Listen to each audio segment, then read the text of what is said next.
PAN India ಅಂತ ಹೇಳಿದ್ರು, ಅದು ಪ್ರೊಡ್ಯೂಸರ್ಗೆ ಜಾಸ್ತಿ ಬುದ್ಧಿ ಜಾಸ್ತಿ ಓಡೋದು ಅದೇ ಅವದೇ. ಈ ಕತೆ ಸಿಕ್ಕಿದಾಗ ಇದನ್ನು ಯಾವ ಮಟ್ಟಕ್ಕೆ ದೊಡ್ಡದು ಮಾಡೋಕ್ಕಾಗುತ್ತೆ ಅನ್ನೋದು ಬೇರೆ ಗೊತ್ತಿಲ್ಲ. ನಾನು ತುಂಬ ಯೋಚನೆ ಮಾಡ್ತಿದ್ದೆ. ನೀವು ಕೇಳಿದ ಪ್ರಶ್ನೆಗೆ ಕರೆಕ್ಟ್ ಪ್ರಶ್ನೆ ಕೇಳಿದ್ರಿ. ಈ ಚರ್ಚೆಗಳು ಬಂದಾಗ ಕತೆ ವಿಷಯ ಮಾತಾಡುವಾಗ ದರ್ಶನ್ ಅವ್ರ ಹತ್ರ ಅವ್ರು ಯಾವಾಗಲೂ ಒಂದೇ ಮಾತಾಡೋರು, ನಾವು ನಮಗೆ ಸಿನಿಮಾ ಮಾಡ್ಕೊಳ್ಳೋಣ ಫಸ್ಟು. ಬೇರೆ ಭಾಷೆಗೆ ನಾವು ಪ್ಯಾನ್ ಇಂಡಿಯಾ ಅಂತ ಹೋದಾಗ ಏನಾಗುತ್ತೆ, ಯಾವುದು ಪ್ಯಾನ್ ಇಂಡಿಯಾ, ತಮಿಳ್ನಾಡು ಆಗ್ಬೋದು, ಆಂಧ್ರ ಆಗ್ಬೋದು, ನಾರ್ತ್ ಇಂಡಿಯಾದಲ್ಲಿ ಯಾವುದೇ ಆಗ್ಬೋದು, ಅವಾಗ ಏನಾಗುತ್ತೆ, ನಾವು ಆ ನೇಟಿವಿಟಿನ ಸೇರಿಸ್ಬೇಕು, ಅಲ್ಲಿನ ಕಲ್ಚರ್ ಸೇರಿಸ್ಬೇಕು, ಅಲ್ಲಿನ ಏನೋ ಒಂದು ಸಂಪ್ರದಾಯ, ಇವೆಲ್ಲ ಸೇರಿಸಿದಾಗ ಏನಾಗುತ್ತೆ, ನಮ್ಮತನ ನಾವು ಮರ್ತೋಗ್ತೀವಿ, ನಮ್ಮತನ ನಾವು ಅಂತಂತವಾಗಿ ಕತ್ತಿಸ್ಕೊಂಡ್ಬರ್ತೀವಿ ಕಥೆಯಲ್ಲಿ. ಬೇಡ, ಇದು ನಮ್ಮ ಜನಕ್ಕೆ ನಾವು ಸಿನಿಮಾ ಮಾಡೋಣ್ರಿ, ಪ್ಯಾನ್ ಇಂಡಿಯಾ ಎಲ್ಲ ಆಮೇಲೆ ನೋಡ್ಕೊಳ್ಳೋಣ ಅನ್ನೋದು ಒಂದು ತುಂಬ ತುಂಬ ಸ್ಟ್ರಾಂಗ್ ಆಗಿ ನನಗೊಂದು ಮಾತಾಡಿದ್ರು. ನಾನು ಅದೇ ಹೇಳಿದೆ, ಕರೆಕ್ಟ್ ದರ್ಶನ್, ಮಾಡೋಣ, ನಮಗೆ ಏನು ಬೇಕೋ ನಮ್ಮ ಜನಕ್ಕೆ ನಮ್ಮ ಸಿನಿಮಾ, ನಮ್ಮ ಮಣ್ಣಿನ ಕತೆ ನಾವು ಮಾಡ್ಕೊಳ್ಳೋಣ. ಹಿಟ್ಟಾಯಿತು ಅಂದರೆ ಬೇರೆಯವ್ರಿಗೆ ಅದೇನಕ್ಕೆ ಹಿಟ್ಟಾಯಿತು ನೋಡಬೇಕು ಅನ್ನೋ ಒಂದು ಕ್ಯೂರಿಯಾಸಿಟಿ ಇದ್ದೇ ಇರುತ್ತೆ.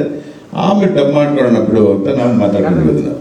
ಅದನ್ನು ನಾನು ಯೂಶಲ್ ಆಗಿ ನಾನು ಅದನ್ನು ದರ್ಶನ್ ಅವ್ರು ಹೊಗಳ್ಬೇಕು ಅನ್ನೋ ಉದ್ದೇಶಕ್ಕಲ್ಲ, ಇವತ್ತಲ್ಲ, ನಾನು ಅವ್ರ ಜೊತೆ ಸಿನಿಮಾ ಮಾಡಬೇಕು ಅಂತ ಎಷ್ಟೋ ವರ್ಷಗಳಿಂದ ನಾವು ಮಾಡ್ತಾಯಿದ್ದೀವಿ. ಕತೆ ಕೇಳ್ಕೊ ಕೂತಾಗ ಇದನ್ನು ತುಂಬ ಸ್ಟ್ರಿಕ್ಟಾಗಿ ಅವರು ಇಲ್ಲಿ ಇಟ್ಕೊಂಡ್ಬಿಟ್ಟಿದ್ದೆ. ನಾನೆಲ್ಲೋ ಪ್ಯಾನ್ ಇಂಡಿಯಾ ಹೀರೋ ಆಗಬೇಕು, ಇಲ್ಲ ನಾನು ಇನ್ನೊಂದು ಆ ಥರದ ಉದ್ದೇಶ ದರ್ಶನ್ ಅವ್ರಿಗಿಲ್ಲ ಅಂತ ನಾನು ಅವತ್ತು ಗೊತ್ತಾಯ್ತು ನನಗೆ.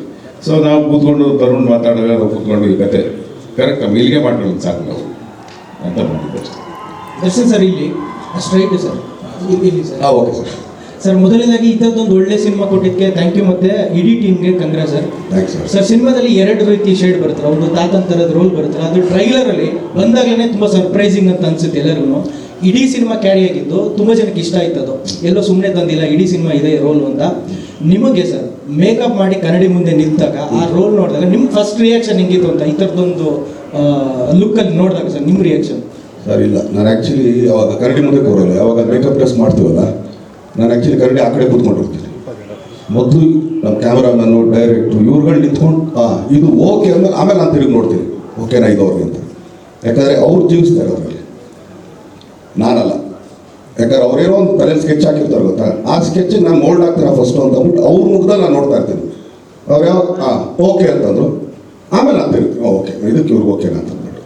ಸೊ ಆ ಥರದ್ದೊಂದು. ಆಮೇಲೆ ಸರ್ ಅವಾಗಲೇ ನಾವು ಪ್ರಶ್ನೆ ಕೇಳಿದ್ವಿ ಸರ್ ಕ್ಯಾಮ್ರಾಮ್ಯಾನ್ಗೆ, ಸರ್ ಇವ್ರು ನಿಮ್ಮದು ಸರ್ ಈಗ ನೀವು ಅವ್ರು ಆ್ಯಕ್ಚುಲಿ ಹೇಳಿಲ್ಲ ಅದನ್ನು. ಒಂದು ಕ್ಯಾಮ್ರಾಮ್ಯಾನು ಡೈರೆಕ್ಟ್ ಒಂದು ಟೀಮು ಕೆಲಸ ಮಾಡ್ತಾರೆ ಅಂದಾಗ ನಾನು ಅದಕ್ಕೆ ಸುಧನ್ ಜೊತೆ ಕೆಲಸ ಮಾಡಿ ಈಗ ನಾನು ಬೇರೆ ಕ್ಯಾಮ್ರಾಮ್ಯಾನ್ಗಳು ಅಡ್ಜಸ್ಟ್ ಆಗಲ್ಲ. ಯಾಕಂದರೆ ನಾನು ಸುಮಾರು ಜನ 55 ಸಿನಿಮಾ ಆಯಿತು ಅಂದ್ಕೊಳ್ರಿ. ಕ್ಯಾಮ್ರಾಮ್ಯಾನ್ ನಾಳೆ ಶೂಟಿಂಗ್ ಅಂದಾಗ ಇವತ್ತು ಆಮೇಲೆ ಕ್ಯಾಮ್ರಾ ಓಕೆ ರೈಟ್, ಅದೆಲ್ಲ ಆ್ಯಕ್ಚುಲಿ ಕೆಲಸ. ಇಲ್ಲೊಬ್ಬ ನಾಯಕ ನಟ ಏನು ಕಾಸ್ಟ್ಯೂಮ್ ಹಾಕ್ತಾನೆ, ಅವ್ನ ಪಕ್ಕದಲ್ಲಿ ಒಂದು ನಾಯಕ ನಟ ಏನು ಹಾಕ್ತಾಳೆ, ಹಿಂದ್ಗಡೆ ಯಾವುದೋ ಒಂದು ಕ್ಯಾರೆಕ್ಟರ್ ಅಂತ ಅದೇನು ಬಟ್ಟೆ ಹಾಕುತ್ತೆ. ಯಾಕಂದರೆ ನನ್ನ ಲೈಟಿಂಗ್ ಸ್ಕೀಮ್ ಇದೆ. ಈಗ ನೋಡಿರಿ ಇಷ್ಟು ಬ್ರೈಟ್ ಕೊಟ್ಟಿದ್ರಲ್ಲ, ಇಲ್ಲಿ ಎಷ್ಟು ಜನ ಹೊಡಿತಾ ಇರ್ಬೋದು ನಾವು. ಯಾಕಂದರೆ ಕೆಲವು ಕೈಲಿದ್ದೀವಿ, ಕೆಲವು ಬ್ರೈಟ್ ಇರ್ತಾರೆ, ನೋಡ್ರಿ ಅದೊಂದು ಕಲರ್ ಇದೆ ಅಲ್ವಾ. ಇದೇ ಒಬ್ಬ ಕ್ಯಾಮ್ರಾಮ್ಯಾನ್ ಆಗಿದ್ರೆ ಇಷ್ಟು ಬೇಡ, ಇದಕ್ಕೊಂದು ಕಲರ್ ಮ್ಯಾಚ್ ಮಾಡೋಣ ಅಂತಿದ್ರು. ಅದನ್ನೇ ಆ್ಯಕ್ಚುಲಿ ಏನಕ್ಕೆ ಇದನ್ನ ಹೇಳ್ತಾ ಇದ್ದೀನಿ ಅಂದರೆ, ಕ್ಲೈಮ್ಯಾಕ್ಸಲ್ಲಿ ಆ್ಯಕ್ಚುಲಿ ಆ ಕೋಣೆ ಹಿಡ್ಕೊಂಡ್ಬರ್ಬೇಕಾದ್ರೆ ನಾನೇ ರೆಡ್ ಪಂಚೆ ಬೇಡ ನನಗೆ ಅಂತ. ಸೊ ಇಲ್ಲ ಹಂಗಲ್ಲ, ನಾನು ಈ ಥರ ಟೋನ್ ಯೂಸ್ ಮಾಡ್ತಾ ಇದ್ದೀವಿ, ನನಗೆ ಈ ಥರದೊಂದು ಗ್ರೇ ಬೇಕು, ಗ್ರೇ ಇದು ಈ ಸಿಂಬಲ್ಗೆ ಬರುತ್ತೆ, ರೆಡ್ ಆ್ಯಕ್ಚುಲಿ ಅದೊಂದು ವೈಲೆನ್ಸ್ ತೋರಿಸುತ್ತೆ. ಸೊ ಅದು ಆ್ಯಕ್ಚುಲಿ ಒಬ್ಬ ಕ್ಯಾಮ್ರಾಮ್ಯಾನ್ ಕೆಲಸ, ಅದು ಸ್ಕೆಚ್ ಹಾಕೋದು ಅಂತ. Sir that's a thing. ಅದಾದ್ಮೇಲೆ ಸರ್ ನಿಮ್ಮದು ಸರ್ ಬಂದೆ ಅಲ್ಲ ಸರ್, ನಿಮ್ಮದು ಅದೇ ಪ್ಯಾನ್ ಇಂಡಿಯಾ ಕೇಳೋದಲ್ಲ ಸರ್. ಈಗ ಪ್ಯಾನ್ ಇಂಡಿಯಾ ಅಂತ ಹೇಳಿದ್ರು ಸರ್. ಈಗ ಓಕೆ, ನಮ್ಮ ಕರ್ನಾಟಕದ ಒಂದು ಕಾಸ್ಟ್ಯೂಮ್ ಇದೆ ರೈತರು, ಮುಂಡಾಸ್ ಕಟ್ತೇವೆ, ಇಲ್ಲ ಇನ್ನೊಂದು ಲುಂಗಿ ಹಿಂಗೆ ಏನೋ ಕಟ್ಕೊಳ್ತೀವಿ. ಇದೇ ಪ್ಯಾನ್ ಇಂಡಿಯಾ ಅಂತ ಹೋದಾಗ ಈಗ ತಮಿಳ್ನಾಡು ಬಗ್ಗೆ ಲುಂಗಿ ಹಾಕ್ತಾರೆ, ಮೇಲ್ಗಡೆ ಬಟ್ಟೆ ಇರಲ್ಲ. ಕೇರಳದಲ್ಲಿ ಇನ್ನೊಂದು ಥರ ಇದೆ, ಪಂಜಾಬ್ ಆ್ಯಕ್ಚುಲಿ ಅವ್ರು ಇದು ಕಟ್ತಾರೆ. ಸೊ ನೀವು ಯಾರಂತ ನೋಡ್ತೀರಾ, ಎಲ್ಲಿ ಕನೆಕ್ಟ್ ಆಗ್ತೀರಾ ಅಲ್ವಾ ಸರ್? ಬಟ್ ಒಂದು ಸರ್, ಇಲ್ಲಿ ಭೂ ಸುಧಾರಣೆ ಮತ್ತೆ ಜಾತೀಯತೆ ಬಗ್ಗೆ ನೀವು ಕ್ಲೈಮಾಕ್ಸ್ ಡೈಲಾಗ್ ಹೊಡೆದಲ್ಲ, ಅದು ಇಡೀ ಇಂಡಿಯಾಕ್ಕೂ ಸರ್ ಇದೆ ಸರ್, ಇಲ್ಲ ಅಂತಲ್ಲ ನಾನು ಹೇಳ್ತಾ ಇರೋದು. ಬಟ್ ಈಗ ಪ್ಯಾನ್ ಇಂಡಿಯಾ ಅಂತ ಮಾಡಿದಾಗ ನೀವು ಇಷ್ಟೂ ಜನಕ್ಕೆ ಆ್ಯಕ್ಚುಲಿ ಯಾವ ಒದಗಿಸ್ಬೇಕಲ್ಲ. ಯಾಕಂದ್ರೆ ಒಬ್ಬ ಪಂಜಾಬಿ ಕೂಡ ಅವ್ನು ಫೀಲ್ ಆಗಬೇಕು, ನಾವೆಲ್ಲ ನಿಂತಿದ್ದ ಕಡೆ ಅಂತಂದ್ಬಿಟ್ಟು, ಹೌದಲ್ಲ ಸರ್? ಸೊ ಹಿಂಗಾದಾಗ ಮಾತ್ರ ಕಷ್ಟ ಆಗುತ್ತೆ. ಅದಕ್ಕೆ ನಾವು ಇಲ್ಲಿ ಮಾಡ್ಕೊಳ್ಳೋಣ, ಆಮೇಲೆ ನೋಡ್ಕೊಳ್ಳೋಣ ಅಷ್ಟೇ. ದರ್ಶನ್ ಸರ್ ಇಲ್ಲಿ ಹಾಂ ಸರ್. ಸರ್ ನಿಮ್ಮ ಮತ್ತು ತರುಣ್ ಸರ್ ಅವರ ಕಾಂಬಿನೇಷನ್ ಅಲ್ಲಿ ಬಂದಿರುವಂತಹ ಎಲ್ಲಾ ಸಿನಿಮಾಗಳು ಸೂಪರ್ ಹಿಟ್ ಆಗಿದೆ. ಸೊ ಈ ಸಕ್ಸಸ್ ನ ಗುಟ್ಟೇನು ನಿಮ್ಮ ಪ್ರಕಾರ, ಮತ್ತೆ ನಿಮ್ಮಿಬ್ಬರ ಕಾಂಬಿನೇಷನ್ ಅಲ್ಲಿ ಇನ್ನೂ ಎಷ್ಟು ಸಿನಿಮಾಗಳನ್ನ ನಾವು ಎಕ್ಸ್ಪೆಕ್ಟ್ ಮಾಡಬಹುದು ಅಂತ ಮುಂದಿನ ದಿನಗಳಲ್ಲಿ? ಇವತ್ತು ಯಾವುದಕ್ಕೆ ಸೇರಿದ್ದೀವಿ ಸರ್ ನಾವು? ಕಾಟೇರ ಅಲ್ವಾ ಸರ್? ಕಾಟೇರ ಬಗ್ಗೆ ಮಾತಾಡೋಣ ಸರ್, ಸಕ್ಸಸ್ ನ ಗುಡ್ ಸರ್. ನಾಳೆ ಇದೀವೋ ಇಲ್ವೋ ಗೊತ್ತಿಲ್ವ ಸರ್? ಬೆಳಗ್ಗೆ ಭಗವಂತ ಕೊಡ್ಬಿಟ್ಟಿದ್ದಾಳೆ ಅಂದ್ರೆ ಓಕೆ ಈಗ ಎದ್ವಿ ಅಂತ ನೋಡ್ಕೊಳ್ಳೋಣ ಸರ್. ಇದೊಂದು ಇವತ್ತು ಆ್ಯಕ್ಚುಲಿ ಕೇಳಿದಕ್ಕೆ ಒಂದು ಹೇಳ್ತೀನಿ. ಸರಿ, ನಾನು ಸುಮಾರು ಜನಗಳ ಜೊತೆ ಆ್ಯಕ್ಚುಲಿ ನಂದು ಯಾವುದು ಲೈಕ್ ಎಲ್ಲೋ ಒಬ್ಬರಿಬ್ಬರು ಮೋಸ್ಟ್ಲಿ ಒಂದೊಂದು ಸಿನಿಮಾಗೆ ಹೋಗಿರ್ಬೋದು. ಈಗ ಪಿ ಎನ್ ಸತ್ಯ ಅವ್ರ ಜೊತೆ ತೊಗೊಂಡ್ರೆ 4-5 ಸಿನಿಮಾ ಮಾಡಿದ್ದೀನಿ. ಓಂ ಪ್ರಕಾಶ್ ಅವ್ರ ಜೊತೆ ತೊಗೊಂಡ್ರೆ 4-5 ಸಿನಿಮಾ ಮಾಡಿದ್ದೀನಿ. ಆಮೇಲೆ ಯಾರು ಎಮ್ ಡಿ ಶ್ರೀಧರ್ ಆಗ್ಬೋದು, ವಾಸು ಅವ್ರು ಆಗ್ಬೋದು. ಇವತ್ತು ಆ್ಯಕ್ಚುಲಿ ಒಬ್ರು ಯಾರೋ ಬಂದಿದ್ರು, ಅವ್ರು ಎಷ್ಟು ಚೆನ್ನಾಗಿ ಹೇಳಿದ್ರಂದ್ರೆ ಇಲ್ಲ ಬಿಡೋಣ ಆ್ಯಕ್ಚುಲಿ ತರುಣ್ಗೂ ನಿಮಗೂ ಇದಿಲ್ಲ ಅಂತ. ಯಾಕಂದರೆ ತರುಣ್ಗೆ ನನಗೆ ಯಾವ ಥರ ಬಟ್ಟೆ ಹೊಲಿಬೇಕು ಅಂತ ಗೊತ್ತು. ಯಾವ ಕಡೆ ಉದ್ದ ಹೊಲಿಬೇಕು, ಯಾವ ಕಡೆ ಸಣ್ಣ ಹೊಲಿಬೇಕು, ಎಲ್ಲಿ ಆ್ಯಕ್ಚುಲಿ ಒಂದು ಅಗಲ ಇದೆ, ಸಣ್ಣ ಇದೆ, ಈ ಟೈಲರ್ ಮೇಡ್ ಅಂತ ಹೇಳ್ತಾರಲ್ಲ, ಸೊ ಅದನ್ನು ಚೆನ್ನಾಗಿ ತಿಳ್ಕೊಂಡವ್ರು ಅವ್ರು ಅಂತ. ಸೊ ಅವರು ಅದು ದೊಡ್ಡ ಗುಣ ಸರ್.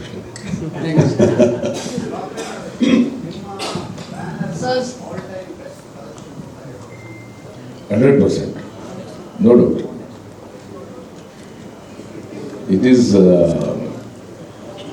ಅಂದರೆ ಅದರಲ್ಲೂ ಈ ಕರೋನಾ ಇವೆಲ್ಲ ಈ ಪ್ರಾಬ್ಲಮ್ ಇವೆಲ್ಲ ಎಷ್ಟು ಜನ ನಾವೆಲ್ಲ ಎಲ್ಲರೂ ಸೇರಿ ನಾವೆಲ್ಲ ಸೇರಿ ಎಷ್ಟು ಪ್ರಾಬ್ಲಮ್ಗಳನ್ನ ಫೇಸ್ ಮಾಡ್ಕೊಂಡು ಬರ್ತಾ ಇದ್ವಿ. ಅದಕ್ಕೆ ಒಂದು ತೆರೆ ಹಾಕಿ ಎಲ್ಲರ ಮುಖದಲ್ಲೂ ನಗು, ಮತ್ತು ಇಡೀ ಚಿತ್ರರಂಗ ಎಷ್ಟೋ ಎಕ್ಸಿಬಿಟರ್ಸ್ ಆಗ್ಬೋದು, ಡಿಸ್ಟ್ರಿಬ್ಯೂಟರ್ಸ್ ಆಗ್ಬೋದು, ಎಷ್ಟು ಖುಷಿಯಾಗಿರ್ತಾರೆ ಇವತ್ತು ಅಂದರೆ, ಅಯ್ಯೋ ಥಿಯೇಟ್ರ್ಗಳು ಮುಚ್ಚಿಬಿಡಕ್ಕೆ ಅಂದ್ಕೊಂಡಿದ್ವಿ, ಕಾಟೇರ ಚಿತ್ರ ಬಂತು, ನಮಗೊಂದು ಒಂದು ಏನೋ ಒಂದು ಎನ್ಕರೇಜಿಂಗ್ ಆಯಿತು, ಇಲ್ಲ ಮುಚ್ಚಬಾರ್ದು ನಾವು ಅಂದರೆ ಬಿ ಎಡ್ ಸಿ ಸೆಂಟರ್ಸ್ ನಾನು ಹೇಳೋದು. ಸೊ ಈ ಥರ ಸುಮಾರು ಎಕ್ಸಿಬಿಟರ್ಸ್ ನನ್ನ ಹತ್ರ ಬಂದು ಕೇಳ್ಕೊಂಡ್ರು. ಆಮೇಲೆ ಸರ್ ಮುಚ್ಚಿದ್ದೀವಿ ಥಿಯೇಟ್ರ್ಗಳು, ಸರ್ ನೀವು ಪಿಕ್ಚರ್ ಕೊಟ್ಟರೆ ಹಾಕೋತೀವಿ, ಇದರಿಂದ ನಾವು ಶುರು ಮಾಡ್ತೀವಿ ಅಂತ ಎಷ್ಟೋ ಥಿಯೇಟ್ರ್ಗಳು ಶುರುವಾಗಿದ್ದಾವೆ ಮತ್ತು ಈ ಚಿತ್ರದಿಂದ. ಸೊ ಅಂಥ ಈ ಒಂದು ಚಿತ್ರದ ಒಂದು ಇದು ನೀವು ಹೇಳಿದಾಗೆ ಸೂಪರ್ ಅಲ್ಲ, ಇದಕ್ಕೆ ನಾನು ಏನು ಇಡಬೇಕು ಹೆಸರು ಗೊತ್ತಿಲ್ಲ. It's blockbuster, rock buster. So ಖಂಡಿತವಾಗ್ಲೂ ಅದೇ ಚೇಂಬರಿಂದ ಬಂದಾಗ ಅವ್ರು ಅದೇ ಹೇಳ್ತಾ ಇದ್ರು, ಸರ್ ನಮ್ಮ ಇಡೀ ಚಿತ್ರರಂಗ ಏನೋ ಅಂತಂತೋಗಿ ಮುಗಿದೋಗ್ತಾ ಇದೆ ಅನ್ನೋ ಸಂದರ್ಭದಲ್ಲಿ ದರ್ಶನ್ ಅವರು ಇಂಥ ಒಂದು ದೊಡ್ಡ ಇಟ್ಟು ಕೊಟ್ಟಿದ್ದಾರೆ.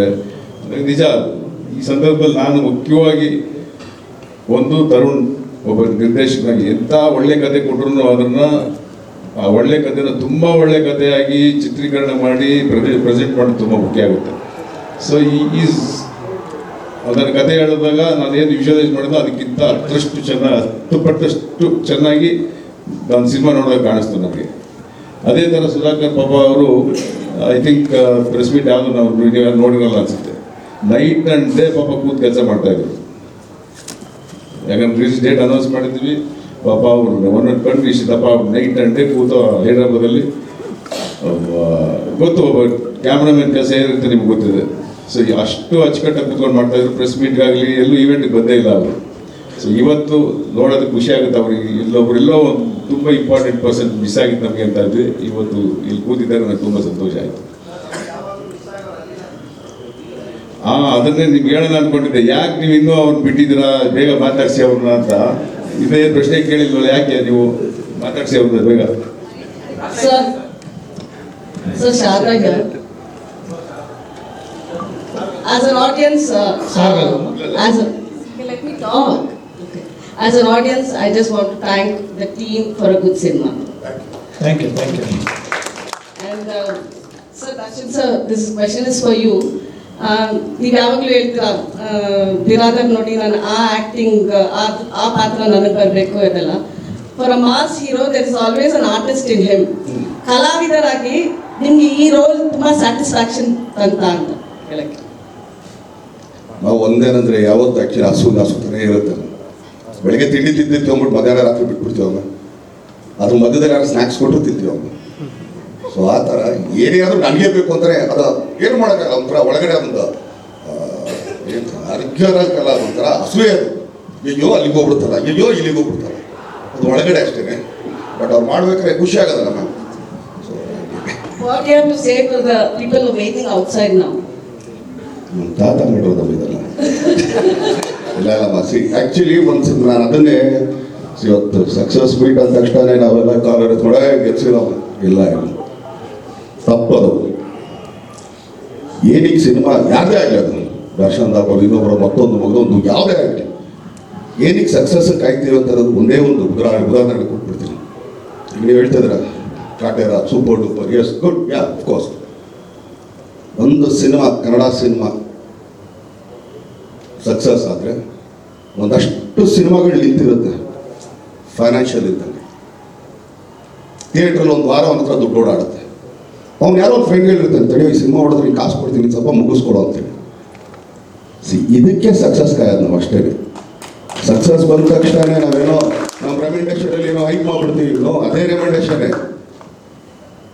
ಸಕ್ಸಸ್ ಬಂದ ತಕ್ಷಣ ಹಿಗ್ಬಾರ್ದು, ಇಲ್ಲ ಕುಗ್ಬಾರ್ದು.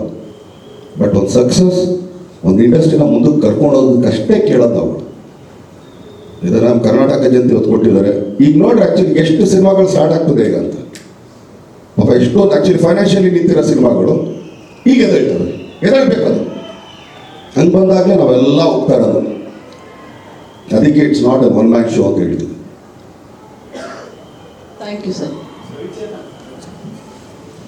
ಹೆಚ್ಚಿನ ವಿಡಿಯೋಗಳಿಗೆ ಪ್ರತಿಧ್ವನಿ ಯೂಟ್ಯೂಬ್ ಚಾನೆಲ್ ಸಬ್ಸ್ಕ್ರೈಬ್ ಮಾಡಿ, ಬೆಲ್ ಐಕಾನ್ ಕ್ಲಿಕ್ ಮಾಡಿ.